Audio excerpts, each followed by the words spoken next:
Hello everyone, welcome back to our channel. हम लोग यहाँ पे अनसॉल्व पेपर सॉल्व कर रहे हैं, तो इसमें सेट नंबर अब 6 करेंगे। ठीक है, ये सेट नंबर 6 है और 1 2 3 4 5 हम लोग पीछे देख चुके हैं वीडियोज़ में। अगर आपने नहीं देखा है तो आप उनको देख सकते हैं। ठीक है, तो चलो इसमें आगे बढ़ते हैं। पहला क्वेश्चन है, इसमें हमें इनडायरेक्ट फॉर्म में चेंज करना है इसको। तो सेंटेंस है the traveller asked can you the traveler said comma inverted comma can you tell me the way to the nearest inn? Yes, replied the peasant.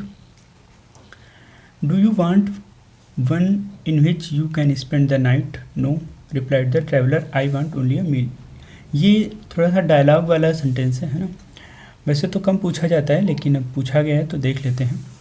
तो यहाँ पे अगर केवल आप सोचो केवल इतना सेंटेंस होता है ना, केवल इतना होता तो हम इसको कैसे चेंज करते? सिंपली कर देते द ट्रैवलर सेड हो जाता आस्क्ड में, क्योंकि यहाँ इंटरोगेटिव सेंटेंस है तो हो जाता द ट्रैवलर आस्क्ड। अब यहाँ पे देखो, यहाँ पे ऑब्जेक्ट है नहीं इस वाले। अगर केवल इतना ही सेंटेंस होता तो हमारे पास ऑब्जेक्ट नहीं समझ में आ रहा था क्या है। ठीक है, लेकिन जब आगे सेंटेंस हम पढ़ेंगे तो आगे देखो यहाँ पे लिखा हुआ है पीजेंट, है ना। तो इसका मतलब ये है कि ये जो पीजेंट है यही हमारा ऑब्जेक्ट है यहाँ पे। ठीक है, तो ये बात हमें थोड़ी सी समझनी होगी सेंटेंस पढ़ के। पीजेंट मतलब क्या होता है? पीजेंट मतलब होता है जैसे कह लो उस गांव का निवासी, है ना। देहाती टाइप का भी कभी कभी यूज़ होता है इसके लिए, पीजेंट देहाती, है ना। तो ट्रैवलर ने उससे पूछा कि can you tell me the way to the nearest inn. Inn का मतलब समझते हैं, इन INN। इन का मतलब होता है धर्मशाला, है ना, धर्मशाला, या फिर कह लो रुकने का स्थान। ठीक है, तो चलो फिर इसको थोड़ा थोड़ा करके बनाते हैं। तो यहाँ से स्टार्ट करते हैं, थोड़ा सा देख लेंगे, है ना। सेंटेंस है the traveller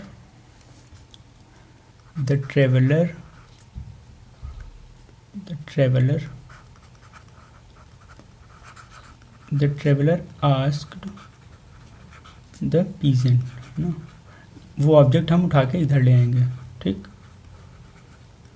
the traveller asked the peasant. अब यहाँ पे जो कैन यू टेल मी था ना, ये इसको हम यहाँ से चेंज करेंगे। कामा इन्वर्टेड कामा है, ये चेंज हो जाएगा इफ़। अब यू सेकंड पर्सन है, चेंज होगा ऑब्जेक्ट के हिसाब से, है ना। ऑब्जेक्ट यहाँ पे वही पीजेंट मानेंगे। इफ़ ही कैन का कुड हो जाएगा, है ना। इफ़ ही कुड टेल आगे यही रहेगा। टेल मी फर्स्ट पर्सन है, चेंज होगा सब्जेक्ट के हिसाब से। सब्जेक्ट हमारा फिर से ट्रेवलर है तो टेल हिम हो जाएगा। If he could tell him the way. अब ये आगे वही रहेगा, the way to the nearest inn. ठीक है, ये यहाँ तक हो गया। फिर इसी के आगे है इन, है ना। इसी के आगे है यस, रिप्लाइड द पीजेंट। जो पीजेंट था उसने कहा हाँ है। ठीक है, तो फिर उसी में आगे ट्रैवलर ने पूछा डू यू वांट। ट्रैवलर ने नहीं, वही पीजेंट ने पूछा do you want one in which you can spend the night. ठीक है, तो इसी को हम और आगे ऐसे ही जोड़ेंगे। The peasant replied, The peasant replied। थोड़ा सा बड़ा सेंटेंस है लेकिन घबराना नहीं है, ध्यान से देखेंगे। that he could मतलब हाँ वो बता सकता है, ऐसा कुछ इसका मतलब है ना। फिर उसी के आगे एंड से हम दूसरा वाला फिर से सेंटेंस जोड़ेंगे। एंड आस्क्ड यहाँ से, है ना। एंड आस्क्ड, क्योंकि ये फिर से इंटरोगेटिव है तो हमें आस्क्ड करना पड़ा, है ना। एंड आस्क्ड, यहाँ पे इसको रफ करो थोड़ा सा, नहीं तो समझ नहीं आएगा, है ना। एंड आस्क्ड, फिर उसी में आगे लिख करेंगे एंड आस्क्ड। फिर द ट्रेवलर से कहा है, तो अब देखो यहाँ पे अब ये आपका सब्जेक्ट हो गया, है ना। ये जो पीजेंट है, ये आपका सब्जेक्ट हो गया और ट्रैवलर आपका ऑब्जेक्ट हो गया, है ना। एंड आस्क द ट्रैवलर, ठीक, and ask the traveller if, and ask the traveller, हाँ, and ask the traveller if अब यू सेकेंड पर्सन है, चेंज होगा ऑब्जेक्ट के हिसाब से, और ऑब्जेक्ट हमारा आपकी बार क्या है, ट्रैवलर, है ना। If he wanted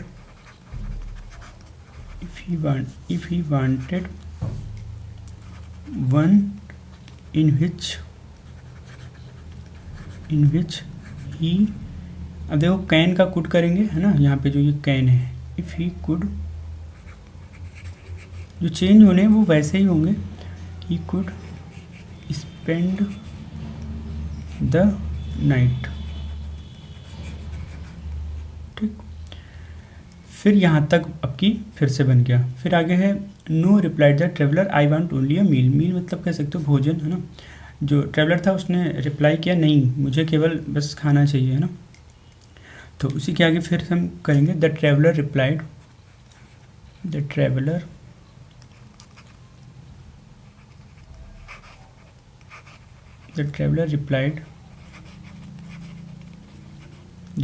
replied that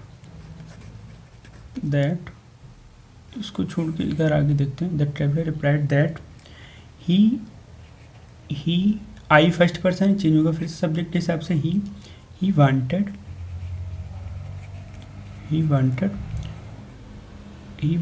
only a मील। इस तरह से करके ये पूरा सेंटेंस हो जाएगा ना। समझ आ गया होगा, अगर नहीं आया तो पीछे करके आप देख लो ना, नहीं वीडियो लंबा हो जाएगा इसकी वजह से। तो चलो फिर आगे देखते हैं अगला सेंटेंस। अगला है the boy said to the principal thank you sir, your advice will certainly guide me, है ना। तो एक लड़का है जो प्रिंसिपल को थैंक यू कह रहा है ना। तो यहाँ पे थैंक यू सर लिखा हुआ है, तो हम इसको स्टार्टिंग में ही ले आके कर सकते हैं, है ना। जैसे सेंटेंस बनाएं, the boy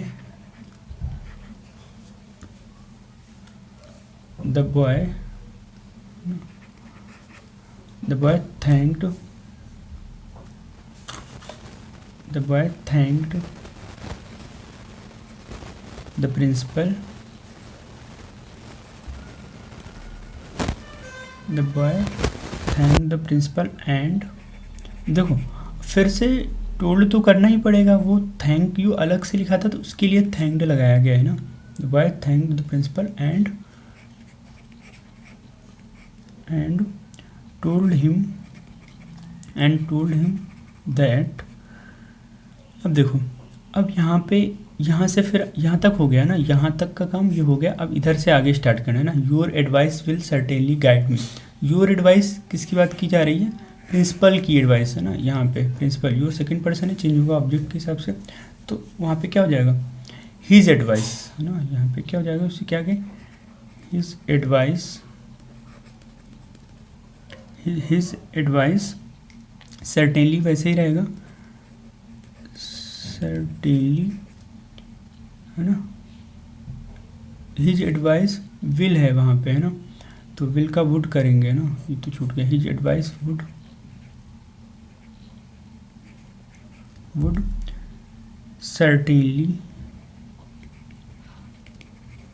certainly guide me है, फर्स्ट पर्सन के हिसाब से चेंज होगा, है ना। क्या हो जाएगा वहाँ पे, हिम, है ना। फर्स्ट पर्सन बॉय है, बॉय के हिसाब से हिम हो जाएगा ना। देखो केस जैसा होगा, जैसे मी है तो मी क्या है, ऑब्जेक्टिव केस है, तो हमें यहाँ पे ऑब्जेक्टिव केस ही लाना है ना, ही नहीं कर सकते, ठीक है। चलो अगला सेंटेंस देखते हैं। अगला क्वेश्चन है, पहला सेंटेंस है he heard the news she fainted, है ना। उसने खबर सुनी थी, सी फेंटेड, वो बेहोश हो गई थी। अब हमें इसको सिंपल में बनाना है, तो प्रेजेंट पार्टिसिपल से बना सकते हैं आराम से, कोई दिक्कत नहीं है। हियरिंग, प्रेजेंट पार्टिसिपल क्या होता है, वर्ब की ING form. Hearing the news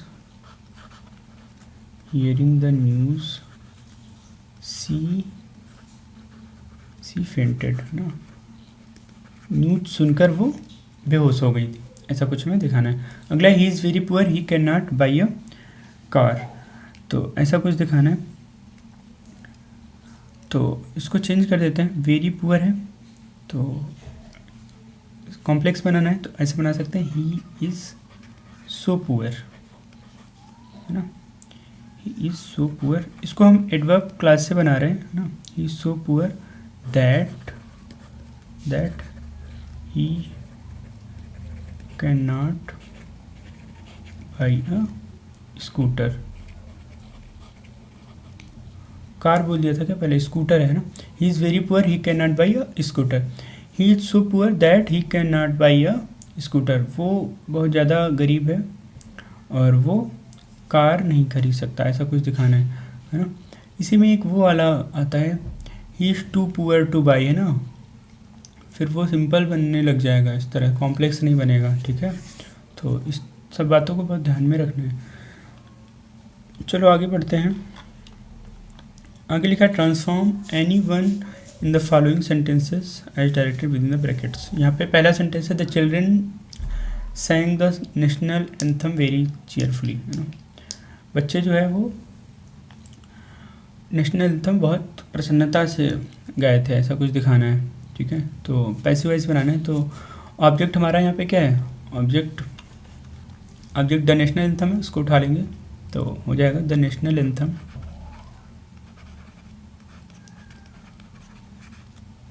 and उसका कैपिटल कर लो, द नेशनल एंथम वाज, देखो टेंस कौन सा है हमारा, पास्ट एंड डेफिनेट, इसमें क्या होता है, वाज या वर हो जाता है ना, वाज सिंग सैंग संग, SUNG हो जाएगा ना, थर्ड फॉर्म यूज होगी, sung very, the national anthem was sung very cheerfully by the children, ये हम वैसे ही लिख देंगे, बाय द चिल्ड्रन, ठीक। अगला है, her younger brother is not so intelligent as he, उसका जो यंगर ब्रदर है, छोटा भाई है, वो उतना इंटेलिजेंट नहीं है जितना कि वो, ठीक है, यानी कि क्या, कि वो ज़्यादा इंटेलिजेंट है। तो सीधे सीधे हम कर देंगे, सी इज़ मोर इंटेलिजेंट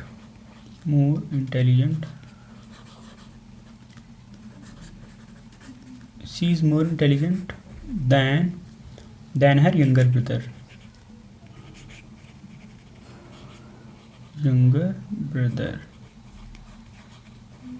ठीक, इस तरह से हो जाएगा। अगला क्वेश्चन देखते हैं, अगला क्या है, अगला है करेक्ट करना है कितनी भी दो को, चलो आगे देखते हैं। तो पहला क्वेश्चन है, the gentry of this town is not invited, the gentry of this town is not invited. Gentry का मतलब होता है थोड़े से सभ्य लोग, कुलीन लोग कह सकते हो, है ना। कहा जा रहा है कि इस जो टाउन के सभ्य लोग थे, कुलीन लोग थे, उनको इनवाइट नहीं किया गया था। देखो जेंट्री जो हमारा वर्ड है, ये एक ऐसा वर्ड है जो दिखता सिंगुलर है लेकिन होता प्लूरल है ना। कई सारे लोगों की बात एक साथ की जाती है इसमें, ठीक है। तो अगर ये दिखता सिंगुलर है, होता प्लूरल है, यानी कि प्लूरल है, अगर ये प्लूरल है तो हम इसके साथ वर्ब सिंगुलर कैसे यूज़ कर सकते हैं, है ना। तो यहाँ पे क्या होगा, आर, ठीक है। The gentry of this town are not invited. अगला है, my sympathies are always with the poor. Sympathy एक वर्ड होता है, सिंपैथी सहानुभूति कह लो। तो ये एक ऐसा वर्ड है इसमें ऐसे अलग से लगा के हम प्लूरल नहीं बनाते हैं ना, ये नाउन है, सिंपैथी होता है, सिंपैथीज नहीं, ठीक है। तो उसके हिसाब से फिर आगे भी यहाँ पे वर्ब प्लूरल नहीं होती है, माई सिंपैथी इज, है ना। PATHIES जो लगा है इसको हम रिप्लेस करेंगे, यहाँ वाई करेंगे ना, SYMPATHY, my sympathy is always with the poor, ठीक है।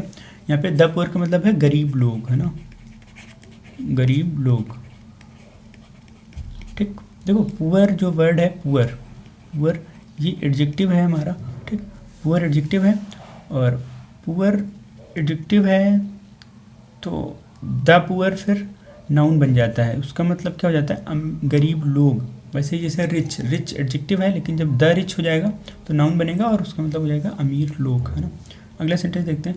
अगला Mohan says that he is superior than me, ठीक है, वो मुझसे ज़्यादा सुपीरियर है, ऐसा कुछ दिखाना। तो आपको पता है सीधे सीधे सुपीरियर के साथ दैन नहीं टू लगता है ना, ठीक है। बहुत आसान सा क्वेश्चन था। अगला देखो, लिखा है neither of those children have taken your pen. देखो नीदर ऑफ दोज चिल्ड्रन, ये तो ठीक है, नीदर ऑफ लगा है, इसके बाद का नाउन प्लूरल होगा, ठीक है। लेकिन जो वर्ब होती है ये सिंगुलर होती है ना। Neither of those children has taken your pen, किसी भी लड़के ने आपका पेन नहीं लिया है, ऐसा कुछ दिखाना है। Neither of those children has हो जाएगा वहाँ पे, ठीक। चलो आगे बढ़ते हैं। आगे क्वेश्चन है हमारा, उसमें इडियम फ्रेज लिखने हैं। पहला है ऑल एंड सन्ड्री, ठीक। ऑल एंड सन्ड्री का मतलब क्या होता है? इसका मतलब होता है ऑल, ऑल कह सकते हो या फिर प्रत्येक, बिना किसी भेदभाव के, है ना। मतलब सबके बारे में अगर कोई बात की जाएगी तो वो हम ऑल एंड सन्ड्री बोलते हैं, है ना। ऑल कह सकते हो या फिर एवरीवन, एवरीवन भी इसको बोला जा सकता है, ठीक।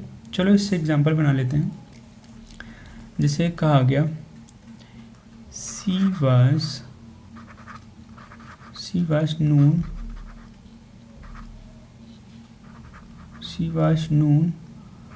to all and sundry,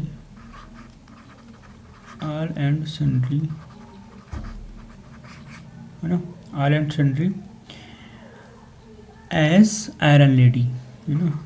किसके बारे में बात की जा रही पता है आपको? As iron lady. अगर पता है तो कमेंट कीजिए, है ना।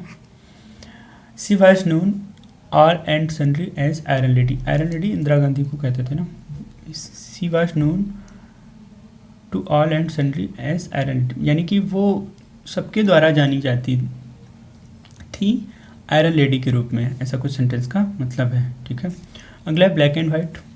ब्लैक एंड वाइट का मतलब होता है इन रिटन, है ना, इन रिटन, यानी कि लिखित रूप में कह सकते हो, है ना। तो इसे सेंटेंस बना लेते हैं। जैसे कहा गया give me your proposal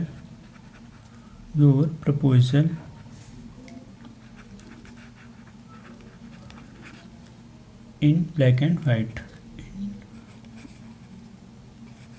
black and white. देखो इन ब्लैक एंड वाइट ही होता है, इसका ये मतलब नहीं कि ब्लैक एंड वाइट का मतलब होता है इन रिटन, मतलब लिखित में। इसका मतलब ये समझ लो कि इससे पहले इन का यूज़ हम नहीं करेंगे, ऐसा नहीं होता है ना। यहाँ पे यही स्टार्ट होता है इन ब्लैक एंड वाइट से, है ना। तो ये बातें हमें याद रखनी। जैसे कहा गया कि give me your proposal in black and white. जैसे कई बार होता है ना कि आपसे कहा जाता है कि कहीं ऑफिस में जाओ, गवर्नमेंट ऑफिस में, तो वहाँ कहा जाता है इसको हमें लिखित में दो, है ना, एप्लीकेशन दो आके इसका, है ना। तो वैसा कुछ अगर कहा जा रहा है तो हम इस तरह से कर सकते हैं। अगला है टू गेट रिड ऑफ। ये तो पीछे किसी सेट में कर चुके हैं तो दोबारा नहीं करेंगे। इसका मतलब होता है छुटकारा पाना, है ना। तो ठीक है ना, छुटकारा पाना इसका मतलब होता है। अगला है निप in the bud. Nib in the बड का मतलब क्या होता है? इसका मतलब होता है कि किसी भी चीज़ को स्टार्टिंग में ही नष्ट कर देना, है ना। स्टार्टिंग में ही किसी चीज़ को नष्ट कर देना, इसका ये भी पीछे हो चुका है ना। तो चलो अगला देखो। अगला है hue and cry. Hue and cry का मतलब होता है शोरगुल कह सकते हो, है ना, शोरगुल कह सकते हो, या फिर एक स्ट्रांग प्रोटेस्ट कह सकते हो ना, पब्लिक प्रोटेस्ट कह लो, है ना। तो सेंटेंस इससे बना सकते हैं। जैसे कहा गया कि दे रेस्ट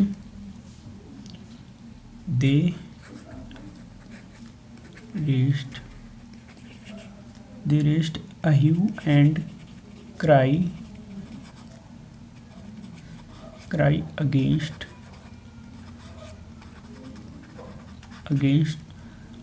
the new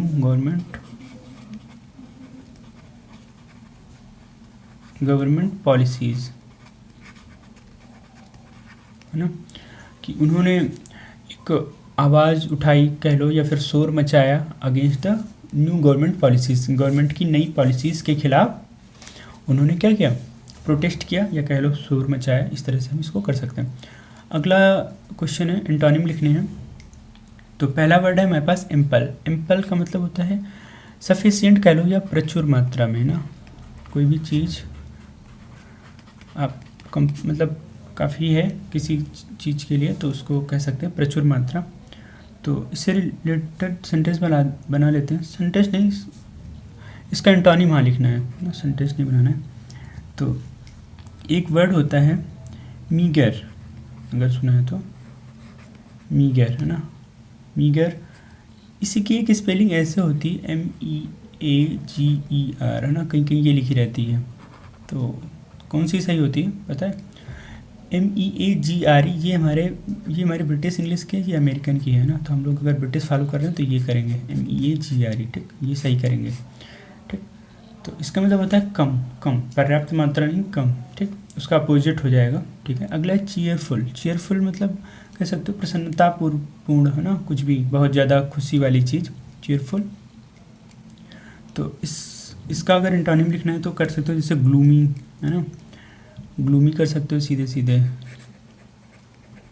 या फिर चीयरलेस भी कर सकते हो ना, चीयरलेस या ग्लूमी है ना, उदास वाले सेंस में हो जाएगा। अगला है वाइल्ड। वाइल्ड मतलब क्या होता है? जंगली है ना, जंगली, जैसे वाइल्ड एनिमल, जंगली जानवर है ना। तो इसके लिए एक होता है टेम। टेम का मतलब होता है पालतू कह लो है ना, या फिर पेट, पेट भी कर सकते हो इसी का एंटोनिम है ना, ये भी पालतू हो जाएगा, तो ये भी एंटोनिम हो जाएगा। अगला है सिनोनिम लिखना है। पहला वर्ड है ब्रेव।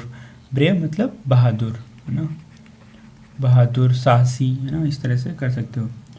तो सिनोनिम लिखना है तो फियरलेस तो कर सकते हो, बहुत इजी सा है ना, या फिर करेजियस कर सकते हो है ना, करेजियस, ये भी हो जाएगा साहसी। अगला है करप्ट। करप्ट मतलब आप समझते हो भ्रष्ट है ना, भ्रष्ट, जो कहते हैं ना करप्ट ऑफिसर, भ्रष्ट ऑफिसर है ना। तो करप्ट एडजेक्टिव है ना, इसके लिए यूज़ कर सकते हैं डिसऑनेस्ट ना, जो ईमानदार ना हो, डिसऑनेस्ट, ठीक। अगला है फटाल। फैटल या फटाल जो भी पढ़ो, इसका मतलब होता है घातक, घातक, जानलेवा है ना। तो इसके लिए वर्ड एक होता है डेडली। डेडली कर सकते हैं ना, डेडली हो जाएगा। या फिर एक और वर्ड होता है इसके लिए डिजास्ट्रस, जैसे कह लो ना, खतरनाक टाइप का ना, विनाशकारी जिसको कहते हो, डिजास्टरस, DISASTRUS है ना।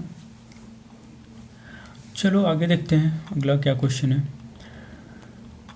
अगला हमें इनके वन वर्ड लिखने हैं। पहला है a person who always thinks of himself. एक ऐसा व्यक्ति जो हमेशा अपने बारे में सोचता हो है ना। तो उसको पूछा जा रहा है क्या कहेंगे। तो एक वर्ड होता है ईगोसेंट्रिक है ना। अगर आपको पता है तो आप कमेंट किया करिए है ना साथ में। ईगोसेंट्रिक, ईगोसेंट्रिक, ईगोसेंट्रिक, ठीक। अगला है one who speaks on behalf of others. जो दूसरों के बिहाफ पे बोलता है, दूसरों के उस पर बोलता है, तो उसको क्या कहेंगे। इसमें एक तो आता है जैसे आर्बिट्रेटर जिसको कहते हो, मध्यस्थता जो कराएगा ना, जो भी मध्यस्थता कराएगा वो दूसरों के बिहाफ पे कह सकते हो बोलेगा। या फिर एक और सही वर्ड होता है एडवोकेट है ना, जिसको वकील कहते हो, एडवोकेट है ना, ये भी हो जाएगा।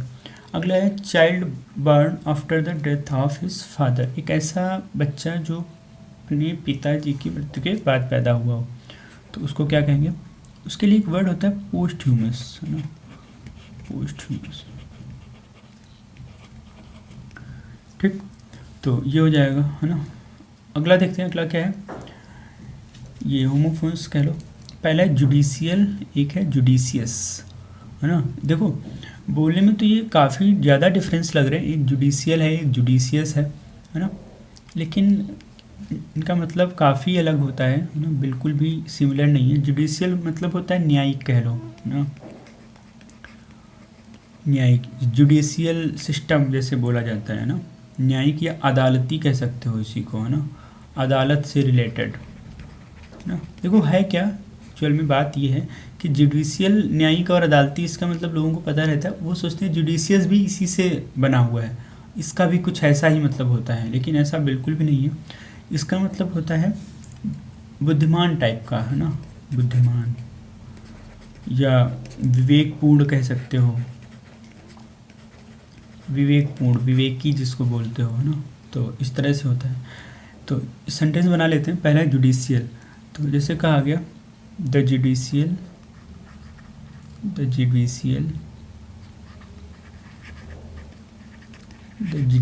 System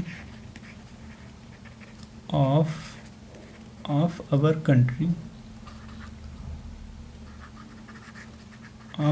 country is so late, है ना। एक्चुअल में ऐसा है ना, कि हमारे देश का जो न्यायिक प्रणाली है, कह सकते हो न्यायिक व्यवस्था, वो बहुत ही लेट है। अगला है जुडिशियस, तो इससे सेंटेंस बना लेते हैं। जैसे कहा गया it is not a work of judicious person, ना। ये किसी विवेकपूर्ण या बुद्धिमान आदमी का काम नहीं है ना। किसी भी कॉन्टेक्स्ट में आपने ऐसा कहा, आप एक्सपेक्ट नहीं कर रहे थे उससे ऐसा कुछ, है ना, तो फिर आपने कहा it is not a work of a judicious person, ये एक बुद्धिमान या विवेकपूर्ण आदमी का काम नहीं है ना, जो आपने किया है, ऐसा कुछ है। ठीक है, चलो फिर इस वीडियो के लिए फिर यहीं पे रखते हैं, है ना। आगे स्टोरी अलग से हम लोग वीडियो में कर रहे हैं, तो वो करेंगे। तो इस वीडियो के लिए फिर यहीं पे रखते हैं, आगे के सेट हम अगले वीडियो में कंटिन्यू करेंगे। तो फिर थैंक यू।